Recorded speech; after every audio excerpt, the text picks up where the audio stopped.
E toi whatalo whato le whapoponga o telefon mo le nea wauli. O langona whaanga e tia ma le loto whaafetai, na o iai le tapua inga a inga nuu e ka le sia, ai mai se mātua o le tamaitai se fulufitu tausanga ia Nori Divine Mercy Williams. Ina wa manu māloi le pine auro le taamilo sanga a le International Taekwondo Federation i le lalolangi, lea o lo tali mālo ai Croatia, o le aso fitu i le aso sfulutasio o ke topa, o lo o whaanga solo ai le sa ilinga sia mopini i vaenga ese, e to alua sfuluono tamaitai na tau vama Divine, ile vaenga o le Individual Junior Female Power Breaking, ile mai ai o le taamilo sanga mua, e to se fulufata maitai na sao mai, halu le taamilo sanga lona lua sao mai le to alima, mai ile to alima, e na o Divine na ngau uma board e tolu mo le turning kick. O Divine Nori Williams e Nofoiloa Hat, mai a onga ile Kolisia St. Mary's, o se alo whaasino ia Hatesa Masina Lupe Williams, ma waafusuanga e tuale Williams, e mai ia fio anga o lafua, sa whaato ale whanga, ma vailu utai. O se mitamitanga telefo i lea ilana au lotu asanga tope telo ma paulo ile palisi a te awa kairangi i Loa Hat, leo lo o whaafai lea i leo la whaaleanganga o Divine. Ile ngata fo o se mitamitanga o na uasisina ile tanga vai, mata aina le vi o New Zealand, ai o se alo Samoa ua whai ma ave fua, i le taamilo sanga o le taekwondo, ma ave ai masiamu pini o le lalolangi i lea taalonga.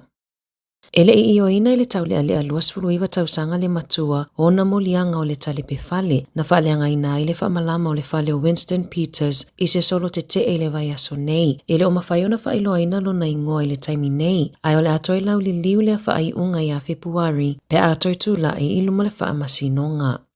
E se lau limas fulupa wala iti na maua i leo ini au whai vai Gisborne, na tau fia i leo i a tau lelea, na maua i Waihau Beach, betu sa o le fastfuru kilomita i matu o Gisborne, na ta ua i le puli o le Fisheries New Zealand, Jordan Cooper, o le tele o pauen e na o leono se fuluono milimita le la iti, o lo talo sanga ina i le MPI tangata lau tele, ina ia lipotia ni au whaiva pe a masalomia o whaangotaina paua po o isi fiingota, ele te tau o na whaangotaina.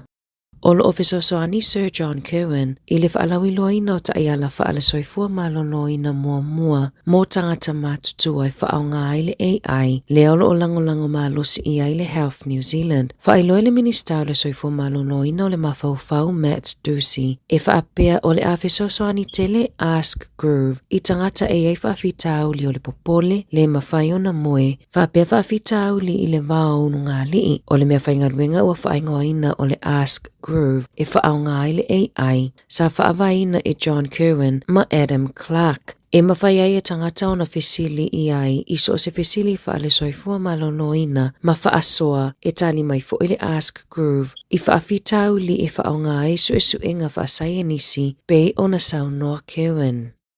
Ua whaali le fio le tina Riley Brown, ina ua mawale ungo suenga fo ma ile mafua angon maliwa Riley, na mafua ona na ia tau mawhaina mea ai, e ai totonu ni pinati i le fale mai. O Riley e onga a fianga mai i pinati, ai sa ia tau mawhai mea ai le fale mai, e ui na sila fiat fale mai e allergic i pinati. Sa tau fia Riley se fale mai nele sone, e wa aia lea le pathways, lea ilano le kone karate ale soifua maloloi na New Zealand. Na mawele tina li po telefon mai mai suenga i le asona nafi, ma whaailo ai e le i whatau ai na le taama le fale mai, le mata upuana na tama ina ua viliina, e ui na talo sangatu Riley, o ia ua tau le mawhai o na manava, o le fitu lua se fulu i le afiafi na tau ua tua i le ambulance, pe taina maliu lava i le kuata i te aile valu, pe ona whaalia i li poti. Na taliane le Health New Zealand e le mawhai o na lato tu ina maini si whaamatalanga, o na olo o whaawau pea isi ilo ilonga, e winga i lea mata upu.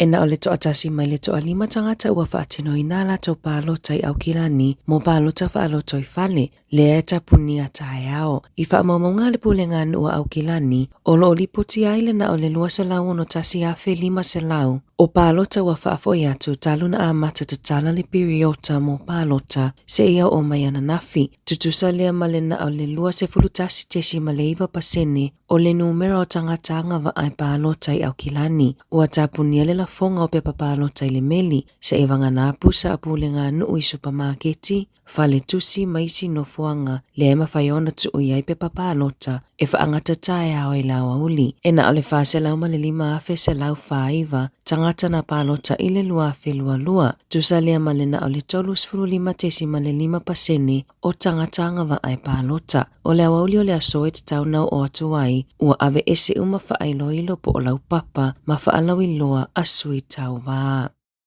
Ua whaailoa le pale mio New Zealand Christopher Luxon, e le ai se fuafuanga i tu whaatasi ai le matanga luenga mo tangata Pasifika po o le MPP, ma se isi matanga luenga le malo, o lo whaanga solo le whaititi o tangata whainga luenga, o no tama whainga le malo e whaititi ai tupe whaalu. Na whaailoa Luxon i lungo le Pacific Mornings, a le PMN i le asona nafi, a o whaanga solo ai le ilo ilonga o tupe whaalu a matanga luenga le malo, e le o iai se fuafuanga i tu whaatasi ai le matanga luenga mo tangata Pasifika, ma se tasi matanga luenga. Talona pale mai le whainga malo o iai nei le luafe lua tolu, na wheanga iai le MPP ma le tele o vai ngā tupe ua whaititia mai lana paketi, ma esilia ma le 10 miliona Tala New Zealand, mai le se lau 5 ono le au whainga luenga na iai, na whaititia i le toa iwa 10.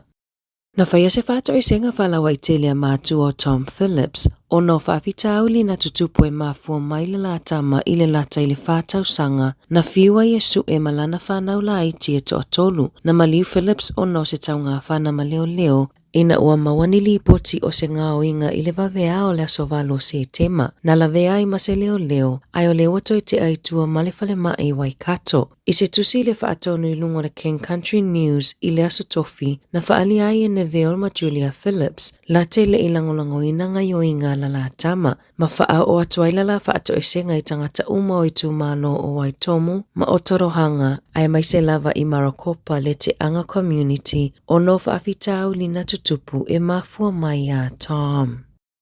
O le sasi a se tangata whaingaluenga a le pulenga nua Wellingtone na wali nai le ata o tori whanau le pule nua Wellingtone a e sa tatauna pueina i se masini pue ata. E fitu a whetala le tau na tusima wali nai le ata o tori whanau. O le masania pulenga nuu pe o na sawa i le tele o tau sanga wa mawae e pue ata o pule nuu mai ai foi ma ata wali. O le luafe lua tolu na whai ai se suinga e le pulenga nua Wellingtone ina ia tā mau ile na o le ata pue ai tau fia tavali o na le tau ma le umi o le taimi e whaalu ai. E le imanino le au whaingaluenga ia tuunga pe o na lipotia. O atatusi ai sipule nuu o mawai e ai Fran Wild e i wafe tala na vali ai. Walu wafe 5 se lau tala le ata o Mark Blumsky. O Kerry Prendergast le pule nuu mulimuli na tusi pe vali ina lona i le luafe se fulutasi ai le i whaamawina le tau.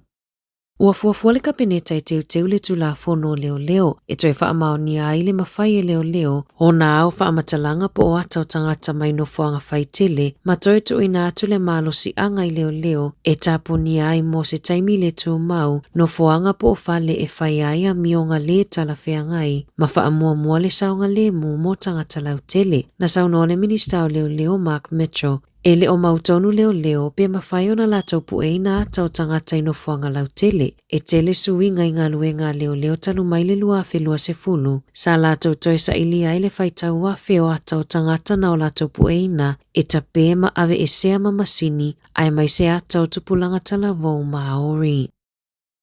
E toa 5 tangata manunua i se whaalawalawe tau taawale Canterbury na awhiai taawale e 5 na tapunia le awala i Ashburton i le wao Windermere ma Swamp Road o loo whaiaso e soenga leo i lea whaalawelawe. I whawhuato New Zealand, e ono masino whaia i loilonga i se mata upua se talavou 2 tausanga i le University Australia na tuua i se sea ilo na whaonga ino le AI i ana mea onga. Na whaamawina i le ACU le lata i le ono awhio mata upu o tuua inga tau ia oa onga mai i la e iwa a le ACU i le luafe lua wha. Ma o le iwa 10% o le numera AI feso o ta inga i le whaonga anga o le AI. O le toa telo tamaitia onga sa tuua i se sea i le whaonga anga o le AI i mea onga matulanga whaale tonu ai i whaau unga. Na maua i li poti E whaapea nei ai se whaale tonu i le teknolosi sa whaonga ina e university e iloa inga luenga tamaiti mai loa i pena whaonga le AI pele ai. Na mafua i ona tuua i se sele to a tele o tamaiti a onga e tusa ai mali poti. Tala fōwia mai le si ufofongo le lau mua mo le nei vaenga o le awa uli.